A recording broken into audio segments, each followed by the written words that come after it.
Hello everyone, কি অবস্থা সবার? অলরেডি কিন্তু ইনফিনিক্স হট 30 এই ফোনটি বাংলাদেশে বাজারে লঞ্চ করেছে। 6.7 ইঞ্চির full HD plus display, 90 hertz refresh rate, stylish design, 50 মেগাপিক্সেলের মেইন শুটার ক্যামেরা, 5000 mAh এর ব্যাটারি এবং 33 ওয়াটের ফাস্ট চার্জার। এত কিছু থাকার পরও এই ফোনটির বাজার মূল্য মাত্র 14,999 টাকা, অর্থাৎ 15,000 টাকা থেকে মাত্র 1 টাকা কম। আজকে আমরা এই ফোনটার ফুল আনবক্সিং এবং রিভিউ করবো এবং জানাবো এই প্রাইসে এই ফোনটা কিনা আপনার জন্য পারফেক্ট হবে কিনা। তো চলুন ভিউয়ার্স, মূল ভিডিওতে জাম্প করা যাক। তার আগে যারা এখন পর্যন্ত আমাদের চ্যানেলটি সাবস্ক্রাইব করেনি, please subscribe our channel. Hello everyone, আমি লিমন সাইন আছি আপনাদের সাথে। তো চলুন ইনফিনিক্স হট 30 এই ফোনটির বক্সটি আনবক্সিং করে দেখি বক্সের মধ্যে কি কি রয়েছে। বক্সটি আনবক্সিং করার সাথে সাথে আমরা দেখতে পাচ্ছি কিন্তু বক্সের মধ্যে আরেকটি বক্স রয়েছে এবং সেই বক্সটি খোলার পরে দেখতে পাচ্ছি প্রথমে আমাদের ইনফিনিক্স হট 30 ফোনটি রয়েছে। তো এই ফোনটি আমরা পাশে রাখি এবং দেখি বক্সের মধ্যে আর কি তারা প্রোভাইড করেছে। তো এরপরে রয়েছে কিন্তু কিছু documentation, plastic back cover case. এই কেসটা একটু স্পেশাল মনে হচ্ছে। এরপরে রয়েছে 33 ওয়াটের একটি ফাস্ট চার্জার এবং type C USB charging port, সাথে রয়েছে একটি সিম ইজেক্টর টুল। এই ছিল বক্সের কন্টেন্ট। এই ফোনটির হাইট হচ্ছে 168x7 মিলিমিটার এবং উইড হচ্ছে 76.6 মিলিমিটার এবং এই ফোনটির থিকনেস হচ্ছে 8.4 মিলিমিটার। ফোনটির ওজন 196 গ্রাম। ফোনটির ফ্রন্টে গ্লাস ব্যবহার করা হয়েছে এবং ব্যাকে প্লাস্টিক ব্যবহার করা হয়েছে এবং সাইডেও ব্যবহার করা হয়েছে প্লাস্টিক ফ্রেম। বাট এই ফোনটির ব্যাকে ব্যবহার করা হয়েছে পলিকার্বনেট, যে কারণে এই ফোনটির লুক এবং বিল কোয়ালিটি জাস্ট অসাধারণ লাগছে। সত্যি আসলে ভাবতে পারিনি যে 15,000 টাকা দামের ফোনে এত সুন্দর লুক এবং বিল কোয়ালিটি দিবে। ফোনটির লেফট সাইডে রয়েছে পাওয়ার বাটন এবং সাইড আপ অ্যান্ড বাটন।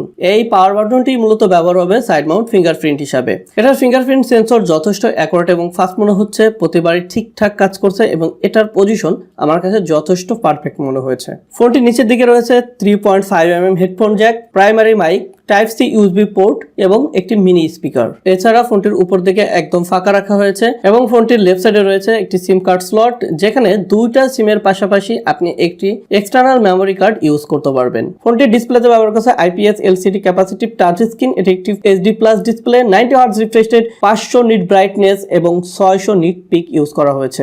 6.7 ইঞ্চির এই ডিসপ্লেতে থাকছে 396 ppi ডেনসিটি। এটার রেজলিউশন থাকবে 1080x2460 পিক্সেল। এই বাজেট অনুযায়ী এই ডিসপ্লেটা মোটামুটি পারফেক্ট একটা ডিসপ্লে আমার কাছে মনে হয়েছে। যেহেতু এটি 15,000 টাকা বাজেটের একটি এন্ট্রি লেভেলের স্মার্টফোন, সেই অনুযায়ী এটা ডিসপ্লেটা আহামরি খারাপ হয়নি। বাট এটা যদি আরেকটু ভালো ডিসপ্লে প্রোভাইড করতো তাহলে আমার মনে হয় আরো ভালো হতো।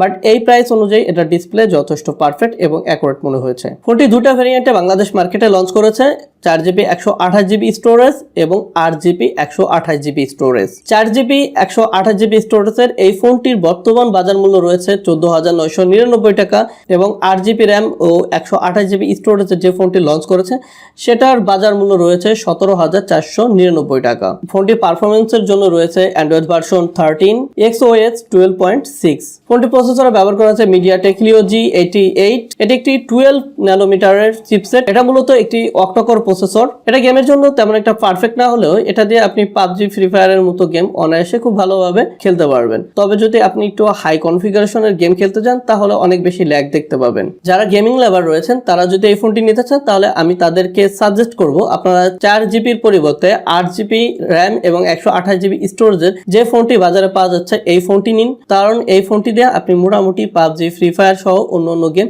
মোটামুটি ভালোভাবে খেলতে পারবেন। তবে আপনি যদি হাই কনফিগারেশনের গেমগুলো খেলতে চান তাহলে এই ফোনটি আপনার জন্য পারফেক্ট হবে না। ফোনটির ব্যাক সাইডে ইউজ করা হয়েছে কোয়াড ক্যামেরা সেটআপ, যার মধ্যে রয়েছে একটি LED flash light. Main camera হিসেবে রয়েছে 50 মেগাপিক্সেলের একটি ওয়াইড ক্যামেরা, যার অ্যাপারচার থাকবে 1.8 এবং অন্যটি রয়েছে 2 মেগাপিক্সেলের একটি মাইক্রো ক্যামেরা। মূলত এখানে একটা ক্যামেরা মোটামুটি কাজ করবে, সেটা হচ্ছে 50 মেগাপিক্সেলের ওয়াইড ক্যামেরাটা। এটা বেশ ভালো কাজ করছে। ডে লাইট কন্ডিশনে এটা মোটামুটি ভালো ছবি প্রেফার করতে পারে। এই বাজেট অনুযায়ী এই ফোনটি বেশ ভালো কিছু ছবি প্রোভাইড করছে। সোশ্যাল মিডিয়াতে এই ছবিগুলো সরাসরি শেয়ারেবল যোগ্য। বাট লো লাইটে এটার ক্যামেরা বেশ একটা ভালো পারফরম্যান্স করতে পারছে না। ফটোতে অতিরিক্ত গ্রেন লক্ষ্য করা যাচ্ছে, এছাড়া ডিটেলস এবং শার্পনেস ঠিকঠাক ধরে রাখতে পারছে না। তবে ডে লাইট কন্ডিশনে আমার মনে হয় এটা একটা পারফেক্ট ক্যামেরা। এই বাজেট অনুযায়ী এইটার ক্যামেরায় অবজেকশন করার মতো তেমন কিছুই নাই। ফোনটির সেকেন্ডারি ক্যামেরা হিসেবে ব্যবহার করা হয়েছে 8 মেগাপিক্সেলের একটি সেলফি ক্যামেরা। এটার ক্যামেরা কোয়ালিটি বেশ ভালো। সেলফি তোলার সময় বেশ ভালো ডিটেলস ধরে রাখতে পারে এবং বেশ শার্প করে ফেলে। এটা অনেকের কাছে বেশ ভালো লাগে। আমার কাছে এই বাজেট অনুযায়ী এটা সেলফি ক্যামেরাটা অসাধারণ অসাধারণ লেগেছে। এই ক্যামেরাটা সেটআপটি আপনাদের কাছে কেমন লেগেছে অবশ্যই কমেন্ট করে কিন্তু জানাতে পারেন। এখানে মজার ব্যাপার হচ্ছে এই ফোনের ক্যামেরা দিয়ে কিন্তু আপনি 1440 30 fps এ ভিডিও রেকর্ড করতে পারবেন, অর্থাৎ আপনি কিন্তু 2K রেজলিউশনের ভিডিও রেকর্ড করতে পারছেন। এই বাজেটের ম্যাক্সিমাম ফোনে আমরা দেখতে পাই যে 1080p 30 fps এর ভিডিও রেকর্ড করা যায়, বাট তারা কিন্তু 1440 30 fps এ ভিডিও রেকর্ড করার সুবিধা রেখেছে। বাট এই ফোনটির ক্যামেরাতে স্টেবিলাইজেশনের সুবিধা না রাখার কারণে এটা দিয়ে তৈরি করা ভিডিও তেমন একটা কাজে আসবে না যদি আপনি স্টেবল ভাবে ফোনটি না ধরে রাখতে পারেন। ফোনটি চার্জিং ব্যাকআপের জন্য রয়েছে লিথিয়াম পলিমার 5000 mAh এর একটি ব্যাটারি, যেটাকে চার্জ দেওয়ার জন্য রয়েছে 33 ওয়াটের একটি ফাস্ট চার্জার। এই চার্জার দিয়ে আপনি এই ফোনটি ফুল চার্জ দিতে সময় লাগবে 1 ঘন্টা 20 মিনিটের মতো, এবং এই ব্যাটারিটার ব্যাকআপ পেয়ে যাবেন আপনি প্রায় 1.5 থেকে 2 দিনের মতো। বেশ ভালো চার্জিং ব্যাকআপ। আমার মনে হয় যে আপনার চার্জিং নিয়ে তেমন কোনো প্রবলেমই হবে না। এই ফোনটিতে যেমন বেশ কিছু ভালো দিক রয়েছে, তেমনি বেশ কিছু খারাপ দিকও রয়েছে। এই বাজেট অনুযায়ী এই ফোনটা ক্রয় করা কতটা পারফেক্ট হবে সেটা আপনারা কিন্তু আমাকে কমেন্ট করে জানাতে পারেন। দেখা হবে নতুন কোনো এপিসোডে। আজকে এই পর্যন্তই। আল্লাহ হাফেজ।